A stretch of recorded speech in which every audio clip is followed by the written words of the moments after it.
It's a brand new year, kind of. And that means a brand new set of Apple products coming our way. The one I'm most looking forward to this year is the updated 16-inch MacBook Pro. M1X system on a chip, mini LED display, USB 4 ports on both sides, maybe even a new design with Face ID. And here's why I'm more excited than ever about the 16-inch MacBook Pro getting its M series on. There are two possibilities when it comes to the 16-inch MacBook Pro design. And I'm curious to hear which of them you'd prefer. The first is, nothing. Yeah, just nothing and more nothing. That's what Apple did last year with the first round of Apple Silicon, with the M1, the MacBook Air, MacBook Pro, Mac Mini. All of them, brand shiny new silicon hearts, same old bead-blasted aluminum bodies. That lets Apple keep things simple, have a known thermal target to design for, and also keep a redesign in their back pocket for the next round of updates. The second is, everything. That long-rumored MacBook redesign we've been hearing about for a couple of years now, and which everyone assumes will translate into even smaller bezels and an even sleeker chassis. Since Apple already Thanos snapped the bezels in the 16-inch model when it debuted just over a year ago, it's possible they'll stick with it for just a little longer. Especially because it's hard to see what a substantive redesign for the MacBook would even look like right now. Apple's mostly been in refine mode for over a decade. Just iterating on the same basic design. Going unibody. Going thinner and lighter. Always. Getting that squared-off industrial design everyone wants to see come to the iMac. Keeping everything just ultra simple. Except for the touch bar, which I'll get to soon. Along with multi-touch. So, while I really do want to see an updated design for all the MacBooks, including and especially the 16-inch, I'll only expect it when I see it. The 16-inch MacBook Pro already has a pretty damn good display. Retina density. P3 wide color gamut. TrueTone dynamic color temperature matching. And a refresh rate you can toggle between 48 and 60 Hz, so your movie-like or TV-like video and editing will look properly movie-like or TV-like. But the big rumor for the next generation is Mini LED. Yeah, Mini LED, not OLED. Because OLED not only still has issues like smearing, off-axis color shifting, pulse width modulation, burn-in, and consistent brightness, it still has issues with yield and scale, even for phone-sized panels, never mind bigger than phone-sized panels. What Mini LED does is use thousands of tiny, 200-micron LEDs, grouped in local dimming zones.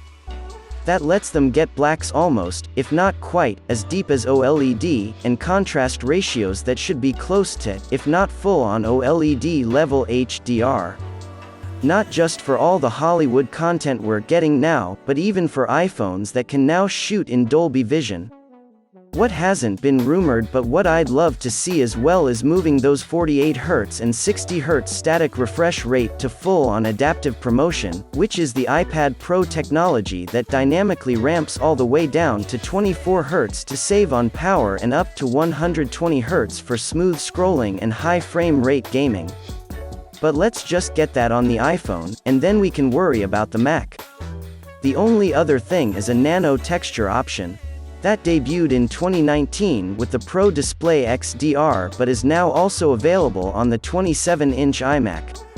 It reduces glare without losing as much contrast as old-school matte coatings.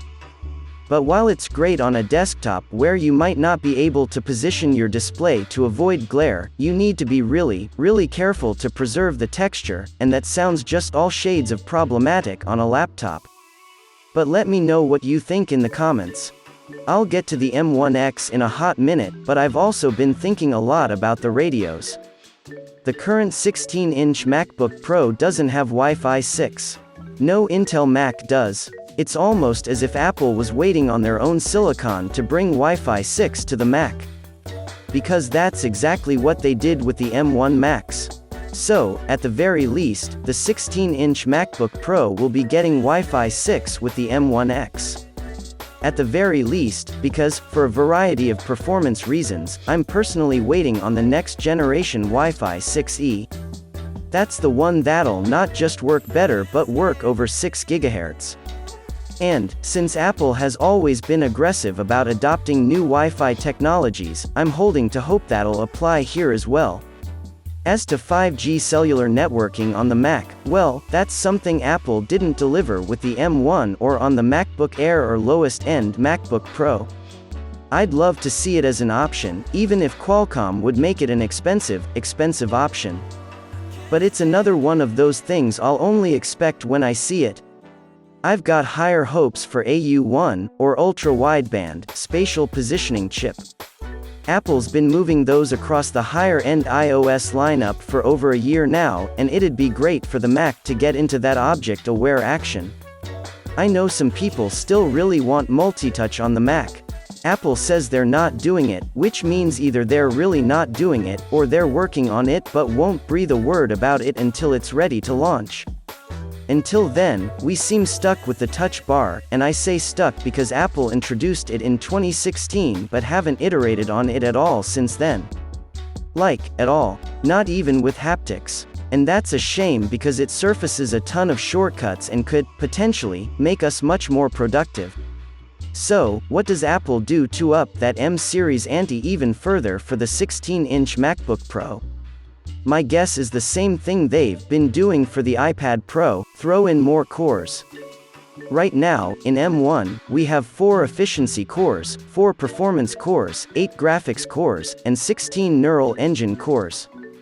Early rumors and speculation suggested Apple would go to 8 performance cores for the M1X.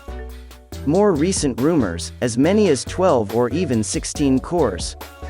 Up to 16 graphics cores as well.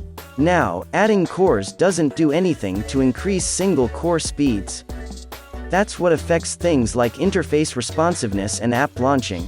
But Apple already has some of the fastest single-core performance in the industry, so the bigger thermal envelope of the bigger 16-inch unibody and active cooling system might encourage Apple to clock the cores a little faster and let them run full out for a lot longer, but at this point that's just frosting. Whether or not Apple does anything with discrete graphics instead of sticking with the system on a chip and unified memory. Joni Shruji said we'd be getting a family of SoC with what's now known as the M-series, so an SoC is what I'm expecting. And honestly, as long as performance is there, embedded and discrete are just implementation details. When it comes to Apple meeting or beating Nvidia and AMD, I don't particularly care how they do it. I just want them to do it. For memory, M1 only has 8 and 16 GB options, but we've come to expect 32 and even 64 GB. Like with the graphics, I don't particularly care if it's onboard or off-board, I just want the option. My biggest question is whether or not we could see something like the afterburner Apple introduced with the new Mac Pro. A reprogrammable ASIC that just accelerates things like ProRes.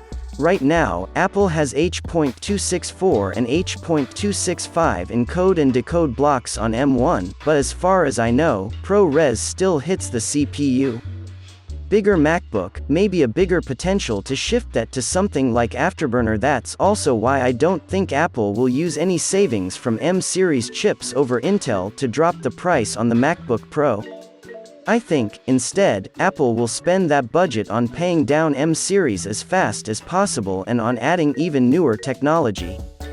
Like Mini LED and maybe even Face ID.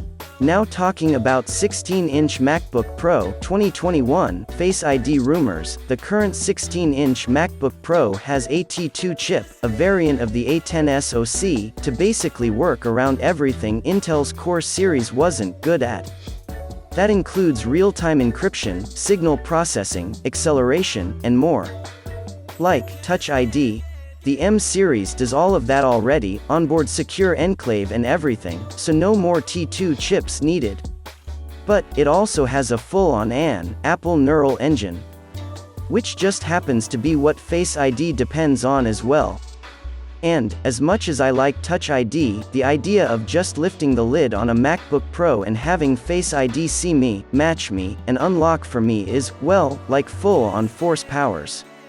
It would require a TrueDepth camera array, which would probably mean finally getting a decent camera on a MacBook, but would also require a redesign to fit that camera into the lid, which is currently so thin it probably can't fit a decent camera.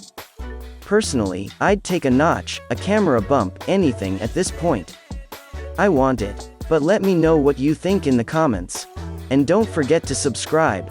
Our target is to reach 100 subscribers by the end of January.